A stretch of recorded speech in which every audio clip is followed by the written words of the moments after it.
Thanks for clicking on the video of our 2010 or 13, I forgotten what year this was, John Deere 2210 folding cultivator with a floating hitch and a 3-bar spike harrow with rolling basta in the back.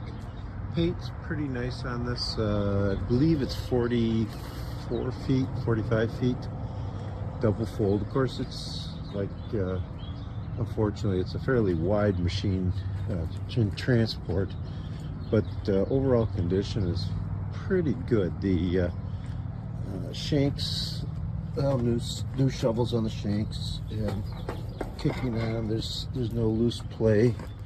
I haven't found any welds on the hinges.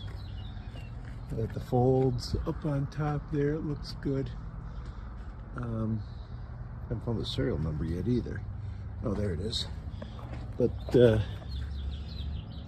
get a picture there. Again, it looks like it's been shedded, and we traded it in from a guy north of Nisa here, about 15-20 miles. I'm in Janesville, Wisconsin. This is where the machine's sitting. But the spikes look good on the harrow. I don't see any issues here. About the only thing that needs a little help is the reel. Pretty common. I've noticed that on pretty much any reel that's like with a flat bar.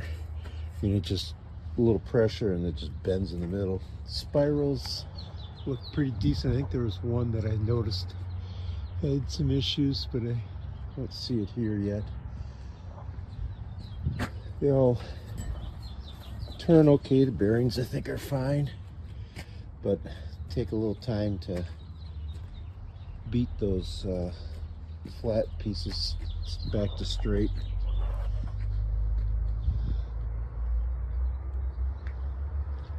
Tires look fine. Again, good looking paint. Again, for 10 plus years old. Spare tire, and I don't think you'll be disappointed if you come look at it. Thank you.